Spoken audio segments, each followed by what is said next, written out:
She had given him everything: her home, her savings, her trust, her loneliness. And he had taken it all with a smile. One Tuesday afternoon, a routine phone call changed everything. The number didn't add up. The transfers she'd never authorized. The account she'd never touched. $6,840. And she'd made him breakfast that morning. She sat in her late husband's chair, surrounded by his things, and finally let herself see what she had known for months but refused to read.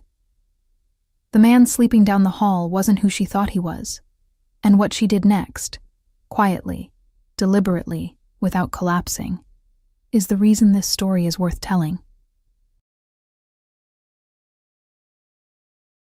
The morning light came through the kitchen window the same way it always did, soft and golden, filtering through the yellow curtains Margaret Caldwell had sewn herself 31 years ago.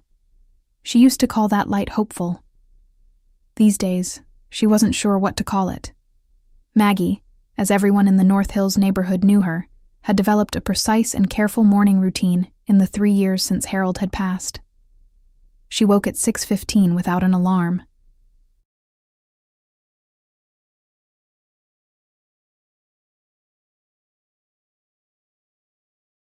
She made 1 cup of coffee in the single-serve machine her daughter Susan had bought her the first Christmas after the funeral. "So you don't have to make a whole pot just for yourself, Mom."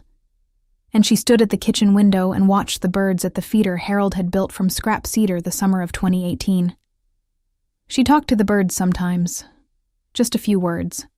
Nothing that would worry anyone.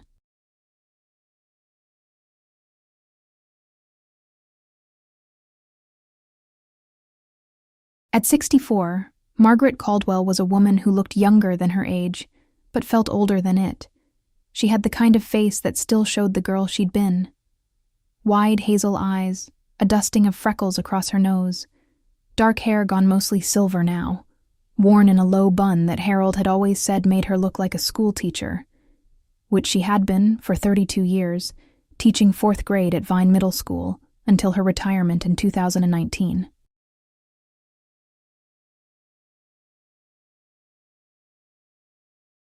Her students had sent her a handmade card the size of a door. She still had it, leaning against the wall in the hallway, because she couldn't bring herself to take it down. The house on Whittle Springs Road was a modest 3-bedroom craftsman with a covered porch and a yard that had known better days. Harold had been the gardener. Without him, the rose bushes along the fence had grown wild, and the vegetable garden out back had gone to weeds.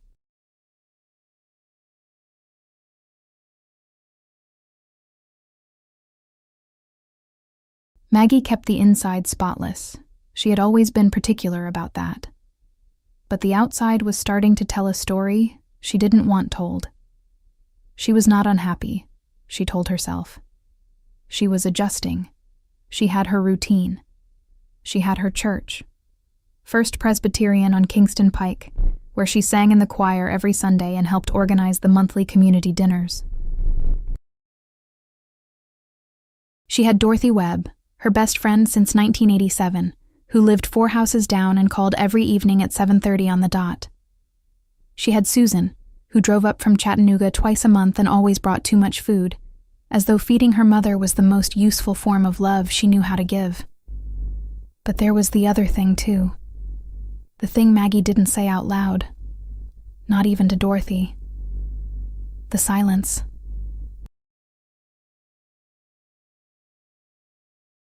Harold had been a quiet man by nature, a civil engineer who preferred his drafting table to a party, who communicated more through small acts than long speeches. But his silence had been a presence, a warm weight in the house. Now the house was just quiet in the way that empty things are quiet, the way a jar is quiet when nothing is in it. She noticed it most in the evenings, when the television felt too loud to be company and too empty to be noise.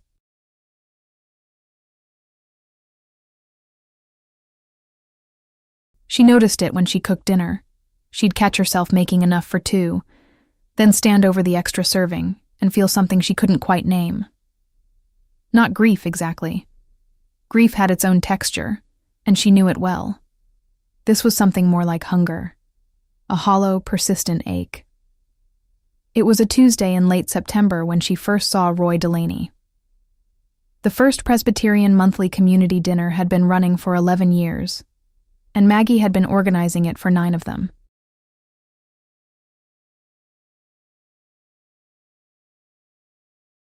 They served in the fellowship hall, long tables with plastic covers, big pans of baked ziti and green beans and rolls, sweet tea in pitchers the color of amber. People from the neighborhood came. Sometimes people from outside the neighborhood came too. Folks who'd heard there was a hot meal and a seat at a table without questions asked. Roy was sitting alone at the end of the last table, plate barely touched, hat in his lap.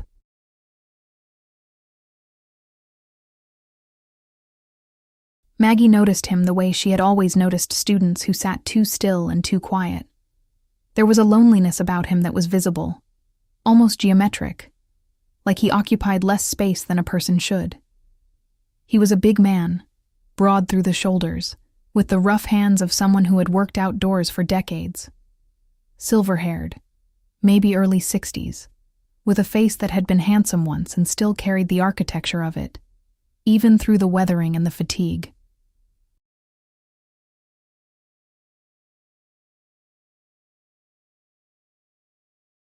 She refilled his tea without asking. It was the kind of thing she did without thinking. "Thank you," he said. His voice was deep and unhurried, with the particular lilt of East Tennessee native. "You're welcome. I haven't seen you here before. First time." He glanced around the hall with something cautious in his eyes. I don't usually need." He stopped, cleared his throat. "There's no usually here," Maggie said simply. He looked at her then. Just Tuesday, really looked, and something in his expression shifted. Like a door opening just a crack, just enough to let in a slice of light. His name was Roy Delaney. He told her that much while she sat across from him and ate her own dinner, which she'd been planning to eat in the kitchen anyway. He was from Saviorville originally, had worked construction management for 20-some years.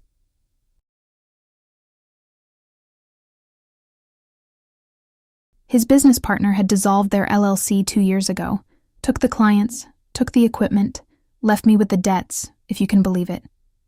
And things had gone sideways from there. His lease had ended. He was staying at the Roadway Inn on Magnolia until the end of the month, and after that, he wasn't entirely sure. He said it without self-pity, which was part of what got her. Some people wore their misfortune like a performance.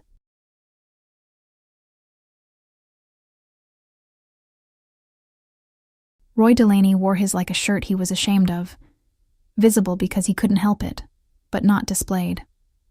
"I'm sorry," Maggie said. "That's a hard thing. Lots of people have harder." He picked up his fork. "This is a good dinner." "I made the ziti," she said, and he smiled, and the smile changed his whole face. Driving home that night on the dark curve of Whittle Springs Road, Maggie thought about Roy Delaney and told herself she was only thinking about him because she was a person who cared about people.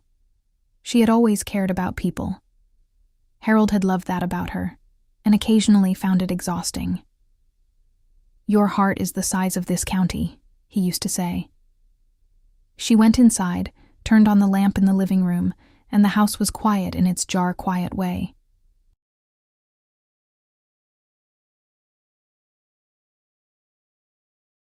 She told herself the hollow feeling was just the season changing.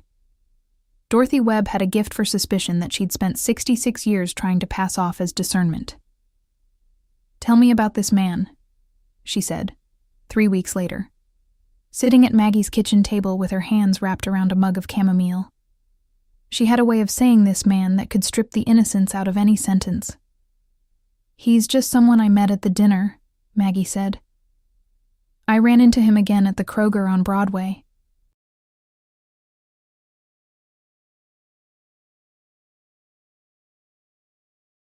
"We had coffee.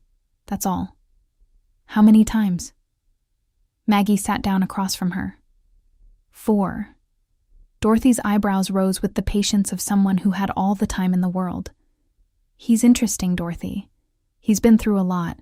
He worked in construction. He had his own business. His partner swindled him. He lost almost everything. He's just a man who had a run of terrible luck. You don't have to say it like that. I didn't say anything. You said, That's something. Dorothy set down her mug. Maggie, I love you. You know I love you. And because I love you, I'm going to ask you a question that a woman with an agenda would never ask herself. What does this man want? Maggie looked at her friend for a long moment. Company, she said. The same thing I want. She believed it when she said it. That was the truest thing about those first weeks. She believed every word. Roy had a way of listening that felt like a rare and specific gift. He was present in conversations in a way that had become uncommon. He didn't look at his phone, didn't let his eyes drift, asked follow-up questions that proved he'd actually heard what she said. He remembered that she'd taught 4th grade, and asked her once, out of nowhere, whether she'd ever had a student she'd never forgotten. She'd told him about Marcus Tillman, 1998, a boy who'd come to school in February without a winter coat, and grown up to be an emergency room doctor in Memphis.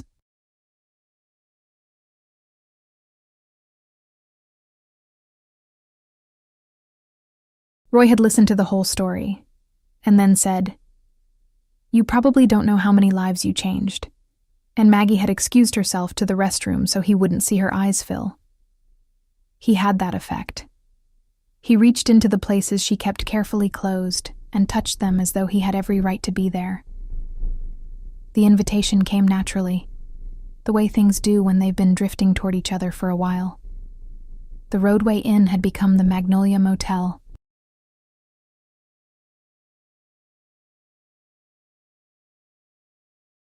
The money was running out.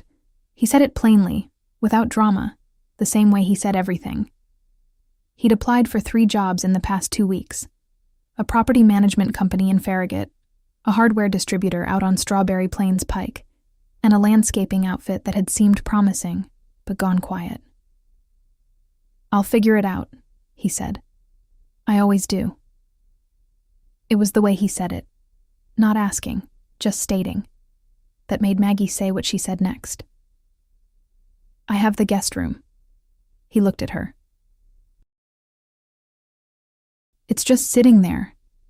Harold's mother used to stay in it when she visited, and before that, Susan used it when she came home from school. It's got its own bathroom. I'm not using it. She kept her voice even and practical, as though she were offering the use of a library book. You'd be doing me a favor, actually. The house gets very quiet. Roy was quiet for a long moment. Then he said, Maggie, I can't ask you to do that. You didn't ask. I offered. He looked out the window of the coffee shop, at the October street where leaves were collecting along the curb in shades of rust and amber. I'd want to contribute, he said. Groceries, utilities. I'd handle the yard. That rose bed out front needs serious attention. It does, she agreed. He moved in on a Saturday in late October, with 2 duffel bags and a toolbox, and a quiet dignity that made the whole thing feel reasonable. He was polite and unobtrusive. He fixed the sticky latch on the back door the first week without being asked. He made breakfast on Sunday mornings. Real breakfast, eggs and toast and sliced tomatoes, and they ate together at the kitchen table with the radio on. And for the first time in a long time, the house felt like a house instead of a jar. Susan called that Sunday evening. Mom. Her voice had a particular quality, measured, careful, the voice she used when she was working to stay calm. I just want to understand. You've known this man for how long? About 6 weeks. 6 weeks, and he's living in your house. In the guest room, Susan. Mom, he's a good person who's had a hard time. I have extra space. It's a practical arrangement. Does he pay rent? Maggie hesitated just a fraction of a second. He contributes to groceries. The silence on Susan's end was precise and loud. I'm coming up next weekend, Susan said. Roy met Susan with quiet confidence and a firm handshake and a plate of banana bread he'd made that morning, and he answered her careful questions with the patient openness of a man who understood he was being evaluated and bore no resents for it.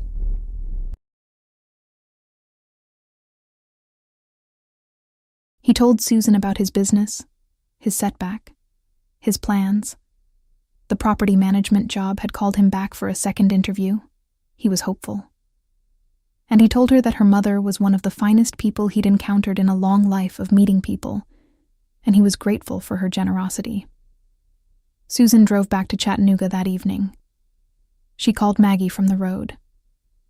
He seems fine, she said, with the tone of someone acknowledging a fact they wish were different.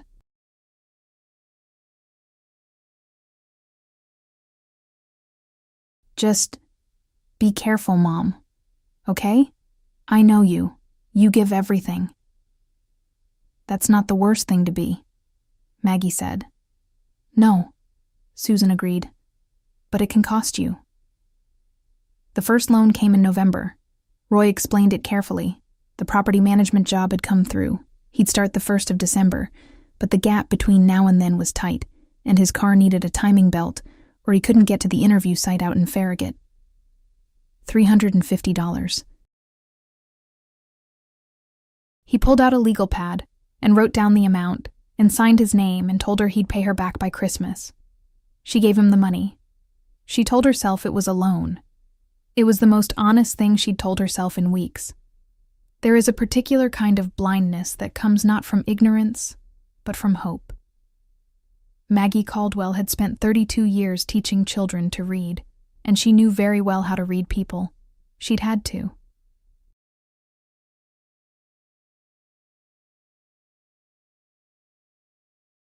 She'd spotted learning disabilities and troubled home lives and quiet cruelties disguised as playground jokes.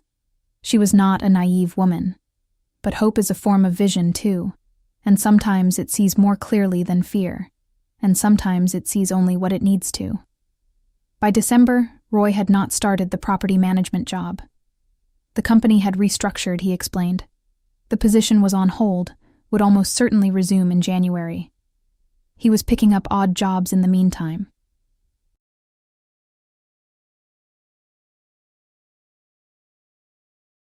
Cash work, he said, which was why there was nothing to show her, no pay stub, no deposit in an account she could verify.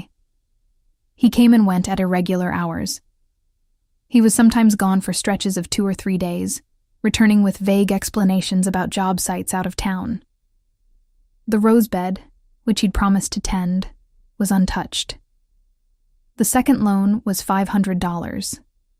His phone had been shut off, he said, and without a phone, he couldn't receive calls about work. A working phone was an investment in getting back on his feet.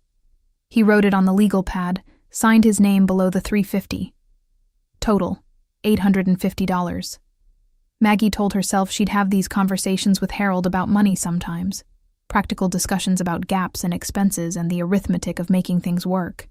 That's what this was, a practical discussion.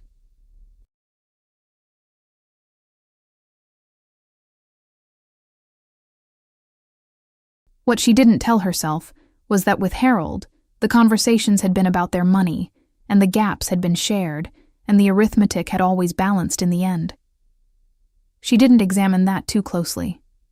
Dorothy noticed first. "You look tired," she said, on one of her evening visits in mid-December. Roy was out. He'd mentioned something about helping a buddy move furniture, which was the kind of thing Maggie had started accepting without asking follow-up questions. "I'm fine." "Just the holidays. You're not singing in the choir anymore." Maggie looked up from her tea. "I've been busy." You've sung in that choir for 11 years, Maggie. You went when Harold was in the hospital. You went the Sunday after his funeral. Dorothy paused. He asked you not to go? No, of course not. She stopped, tried to find the honest thread in what she was about to say. He doesn't sleep well. Late nights. I don't want to be up and out early and disturb him. Dorothy looked at her friend with the particular expression of a woman who knows that speaking plainly could end a friendship, but knows also that staying silent could cost that friend something more precious. Maggie, she said carefully, tell me about the money. The silence in the kitchen was a different kind from the jar quiet of solitude. It was the silence of something caught. I've helped him a little, while he gets back on his feet. It's temporary. How much?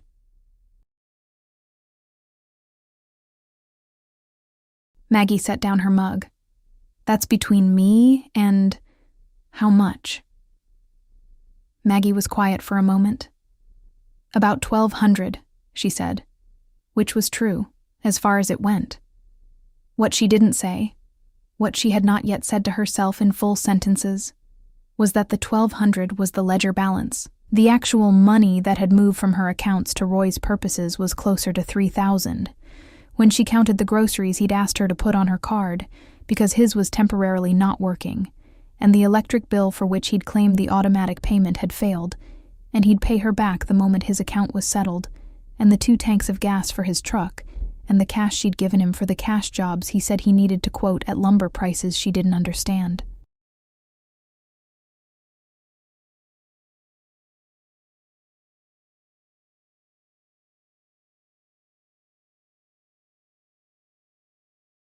She hadn't added it up. Not consciously. The way you don't add up the cost of a thing while you're still hoping the thing is worth it. What she was beginning to feel, in the part of herself she was still keeping quiet, was not suspicion, so much as the absence of the ease she'd felt in October. The comfortable silence over Sunday breakfast had developed an undertow. Roy was sometimes tender and present in the way that had drawn her to him.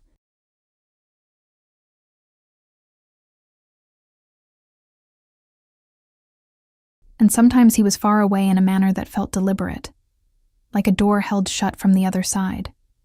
She caught him once going through the small desk in Harold's old office, just looking for a pen.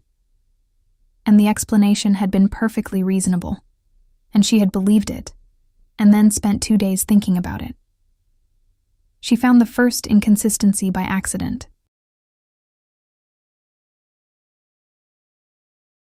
She was on the phone with her insurance company in January, a routine call about her homeowner's policy. And the representative mentioned, almost in passing, that a secondary contact had been added to her account in December. A Roy Delaney. I didn't add anyone, Maggie said.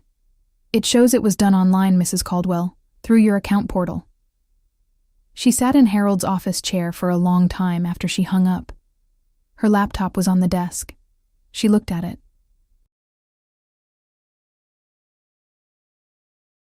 She told herself there was probably an explanation. She told herself she didn't want to be the kind of woman who went looking for trouble. Then she thought about what Dorothy had asked her. What does this man want? And she opened the laptop. Her email account showed 2 messages she hadn't sent, both from December, requesting policy documents.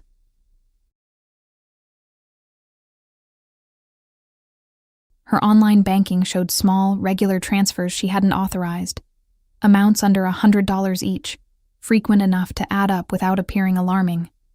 She had to sit very still and count them, like counting something you don't want to reach the end of.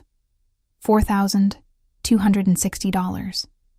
In addition to the cash she'd given him herself. In addition to the groceries and the gas and the utilities.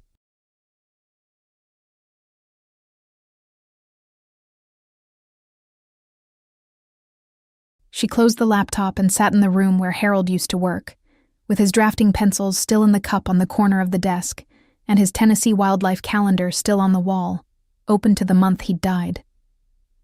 She did not cry. She felt instead a strange and terrible clarity. The kind that comes when you have been asleep, and something cold wakes you up, and everything is suddenly sharp and real, and slightly brutal. She had known.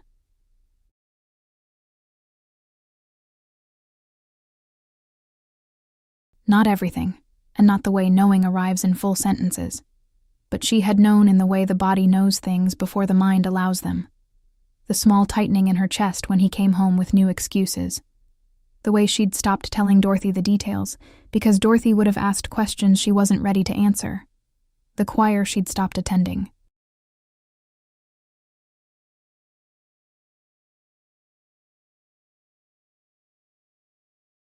The dinners she'd stopped hosting, because Roy had made a comment once, gently and with a smile, about how exhausting it was having people in and out. She sat in Harold's chair and let herself know what she already knew. And then she heard Roy's truck in the driveway and she closed her eyes and thought, "What do I do now?" The truth, Maggie discovered, has a weight to it. Not the light, freeing weight that people talk about when they say the truth will set you free.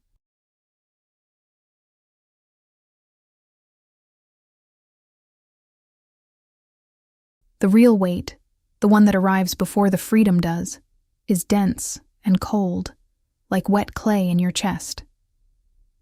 She did not confront Roy that night, or the next night. She called Susan on a Thursday evening after Roy had gone to bed, standing in the laundry room with the door closed and the dryer running so the noise would cover her voice, and she told her daughter what she'd found. The silence on Susan's end lasted 4 full seconds. Maggie counted. "Mom." Susan's voice was soft and controlled and slightly wrecked. "Oh, Mom. I know. How much? I'm still adding it up. We need to call the police." "I need to understand it first," Maggie said. "I need to—" She stopped. She was trying to say that she needed to understand, not just what had happened, but how she had let it happen. And she wasn't ready to say that out loud. Not even to Susan. "He's been in your house," Susan said. "He's been going through your accounts, Mom, while he slept in Harold's guest room, while you made him coffee. I know what he's been doing. Then you know we can't wait. I'm driving up tomorrow." "Susan." "I'm driving up tomorrow, Mom. Don't argue with me."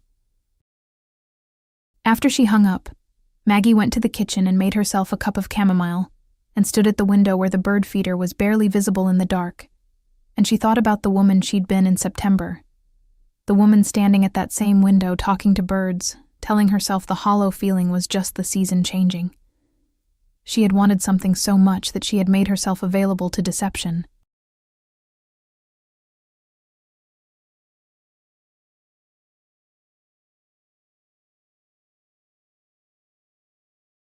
She could see it now with the cold clarity of hindsight.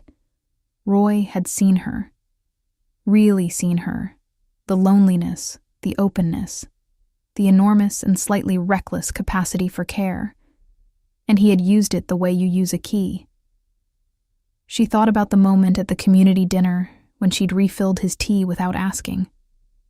How natural it had felt. How she'd told herself later it was just the kind of thing she did. She had been right about that. It was the kind of thing she did. She just hadn't understood then that kindness without discernment isn't virtue. It's vulnerability with the door unlocked. Susan arrived Friday morning with her husband Dale, who was a methodical man who worked in insurance and approached problems the way he approached claims. Systematically, without drama, with a list. He sat with Maggie at the kitchen table while Roy was out. He was always out in the mornings, returned around noon, and they went through her accounts together.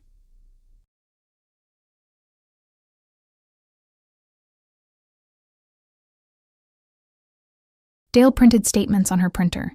He laid them out on the table in chronological order.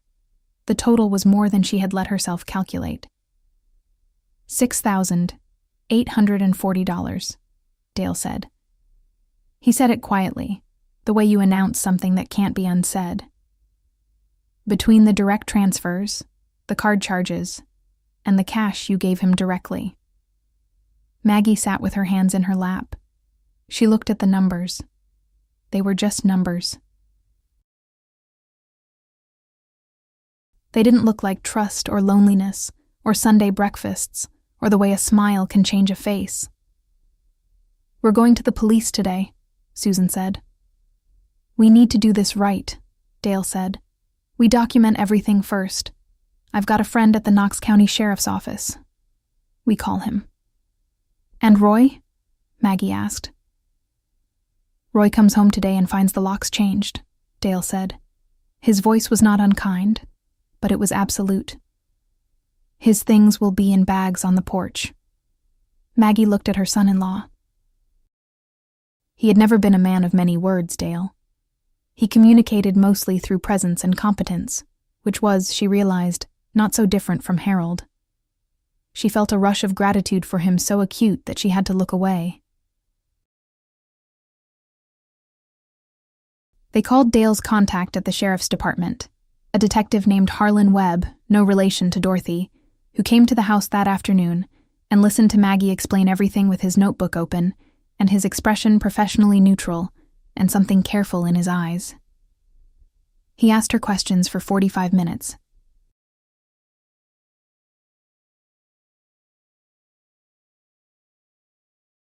He was thorough and patient, and when she apologized midway through for crying, one moment of tears, brief and involuntary, he told her there was nothing to apologize for, that what had happened to her happened to more people than she'd imagine, and that it was a crime, not a character flaw.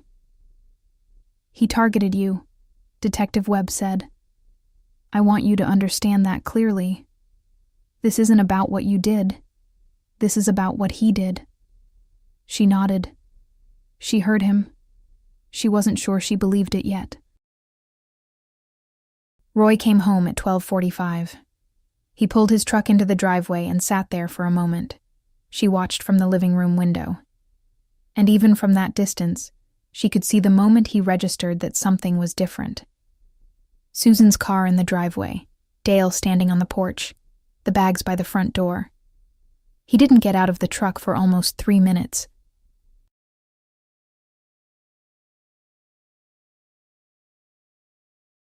When he did, he put on a face she hadn't seen before. Not the warm, patient, listening face. Not the tired but dignified face. This one was smooth and careful, and utterly empty behind the eyes. Like a mask that had been stored in a drawer, taken out, put on.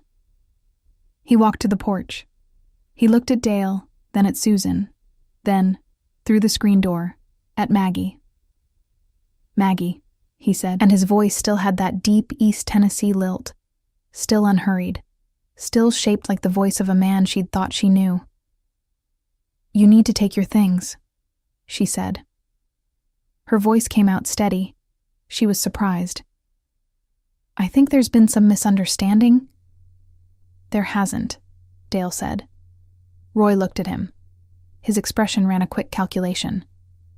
"The detective wants to speak with you," Dale said. "He'll be in touch." Roy looked back at the screen door, at Maggie. She made herself hold his gaze. "I'm sorry you feel this way," he said. It was the most telling thing he'd said in 3 months. You feel this way. As though the reality of what he'd done was a matter of her perception, a weather pattern she'd generated herself.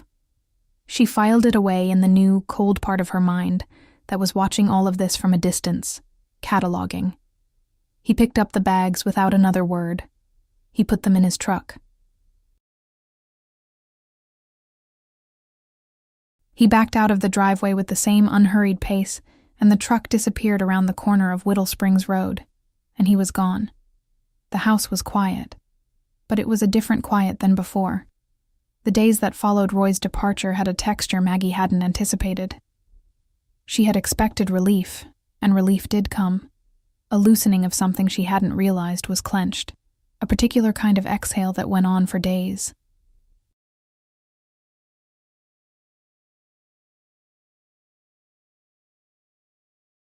But she had also expected the quiet, the jar quiet of before, and instead she found the house full. Susan stayed for 5 days.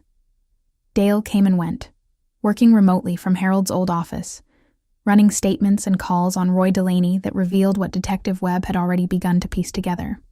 Roy had 2 prior reports filed against him in Sevier County and 1 in Bradley County, all by women who had taken him in. All the same pattern.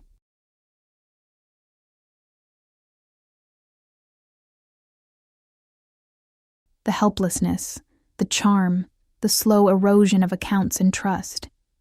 He had a way of moving on before the arithmetic became undeniable.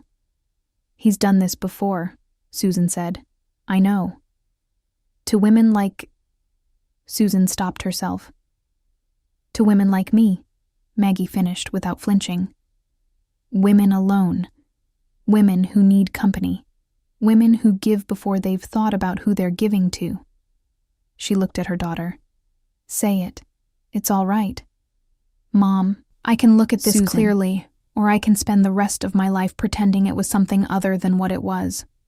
Maggie set her coffee mug down on the kitchen table, the same table where she'd drunk coffee with Roy on Sunday mornings, the same table where she'd sat with Dorothy the night she hadn't admitted the amount. It was a con, a careful, deliberate con by a man who had practiced it.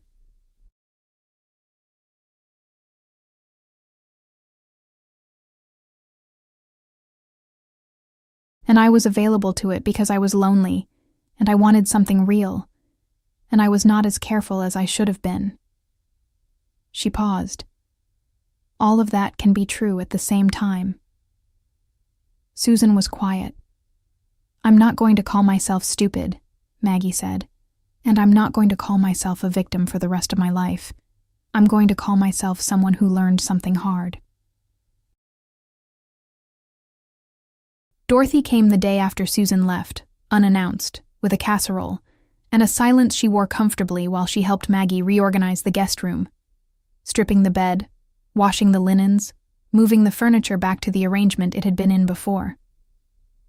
When they were done, they stood in the doorway and looked at the room, which was clean and bland and itself again. "I should have pushed harder," Dorothy said. "I would have pushed back," Maggie said. "You know me. I do know you."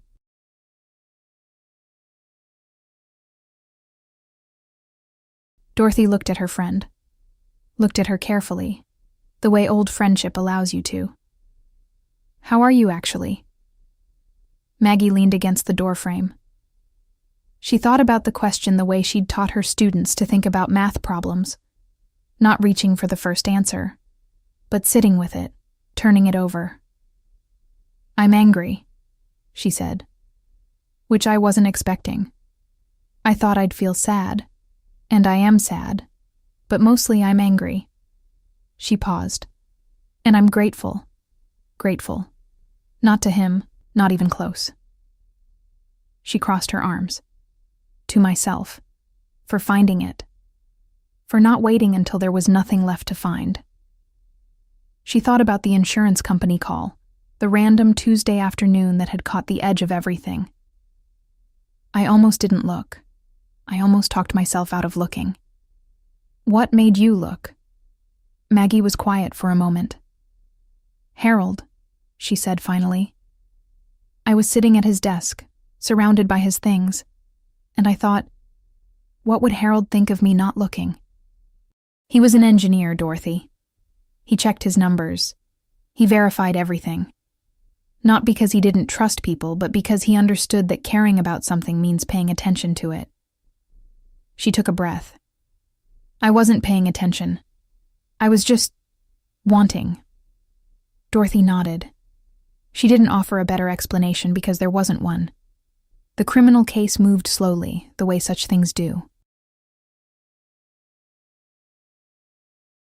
Detective Webb told Maggie it could be months before charges were formally filed, and even then, the recovery of funds was uncertain.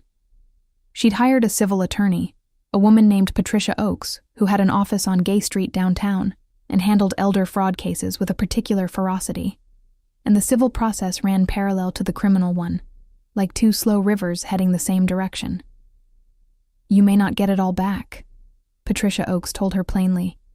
You should prepare for that.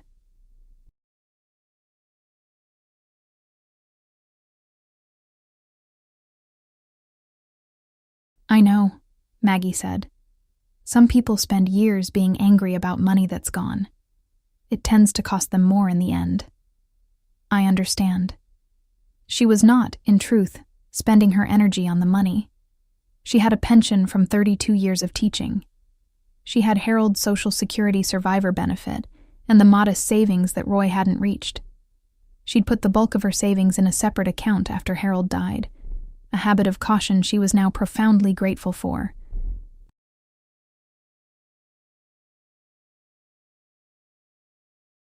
The nearly $7,000 was significant. It was also not the whole of her life. What she was spending her energy on was harder to name. It was something like reconstruction, but more interior than that word implied. Not rebuilding the house or the finances, rebuilding the self-understanding that had cracked when she'd sat in Harold's chair and counted transfers she hadn't authorized. She started going back to choir in February.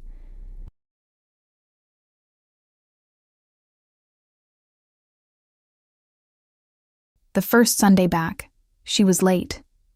She'd stood in the parking lot for 10 minutes, building up to walking in, uncertain of how people would look at her, whether they knew, whether she'd see pity or judgment in the faces she'd known for years. She went in anyway. She found her seat.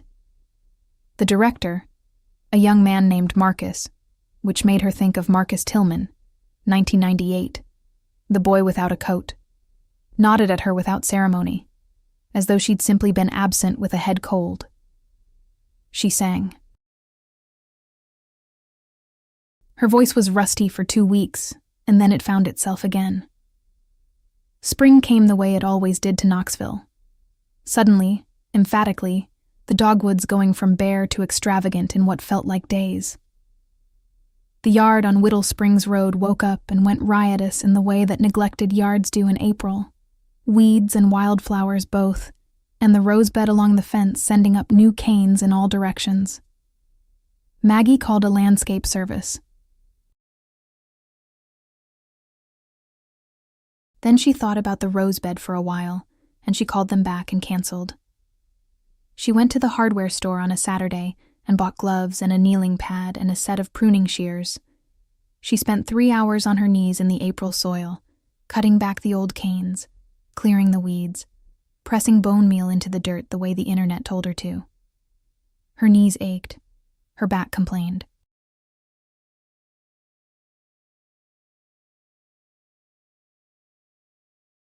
At some point she stopped thinking about anything except what she was doing. This stem, this thorn, this root, and the work had the quality of prayer without the words. She was still out there when Dorothy walked up the driveway at 4 o'clock, looking at her with an expression that was mostly amusement. Harold's rosebed, Dorothy said.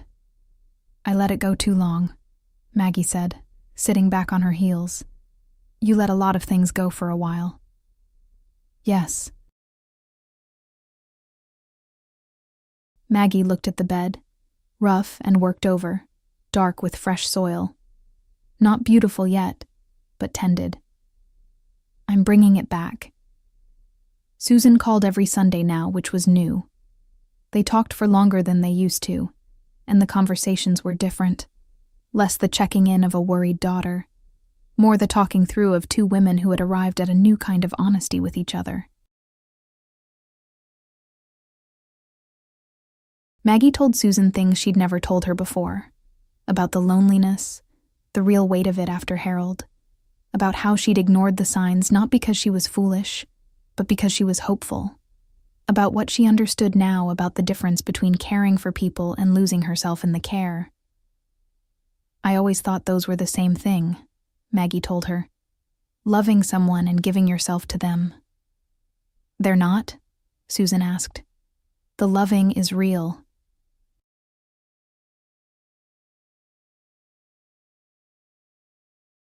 The losing yourself, that's where I went wrong.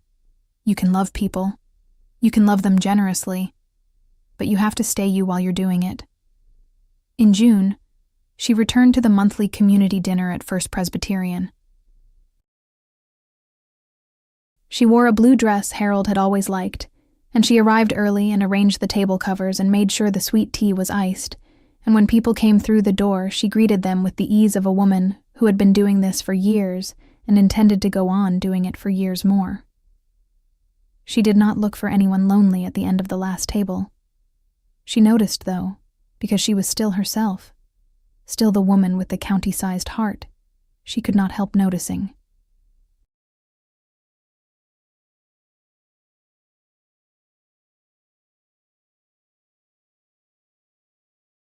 And when a small woman in her 70s sat down alone near the door and looked around with that particular carefully contained expression, Maggie went and sat across from her and asked her name, and the woman said her name was Vera, and she'd just moved to Knoxville from Cookville because her sister was here. "Is this your first time?" Maggie asked.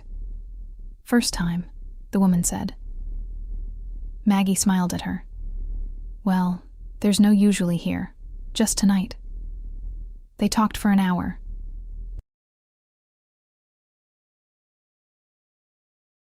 Vera had been a nurse for 34 years. Her husband had died 2 Christmases ago. She had a son in Denver who called when he remembered, and a garden she was proud of. Maggie told her about choir, about the community garden behind the church that needed new volunteers, about the Monday morning book club at the Lawson McGee Library that she'd been meaning to join for years and hadn't, and that maybe they should go together in September.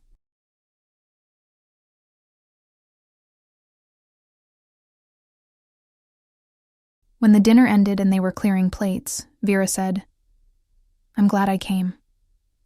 "I'm glad you did too," Maggie said. And she meant it the way she'd always meant things. Fully, with all of herself. Except that now she knew what all of herself was worth. Now she knew to hold on to it, even while she gave. The rosebed bloomed in July, improbably lavishly, as though compensating for the years of neglect. Maggie cut a handful of the first roses and brought them to Dorothy, and another handful to the altar at First Presbyterian on Sunday morning.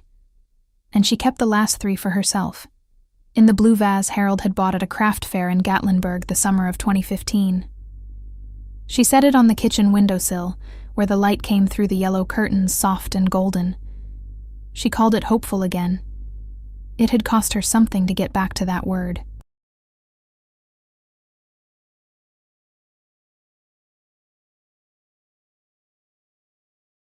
A season of careful looking, a count of losses, a season of her knees in the dirt.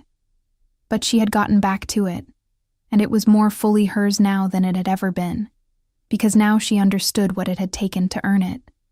She stood at the window with her coffee, and she did not talk to the birds. She just listened. And the house, her house, Harold's house, her house, held its quiet around her like something alive. Not the quiet of an empty jar. The quiet of a room that knows it will be filled again in time, by the right things, in the right way, by a woman who has finally learned the difference.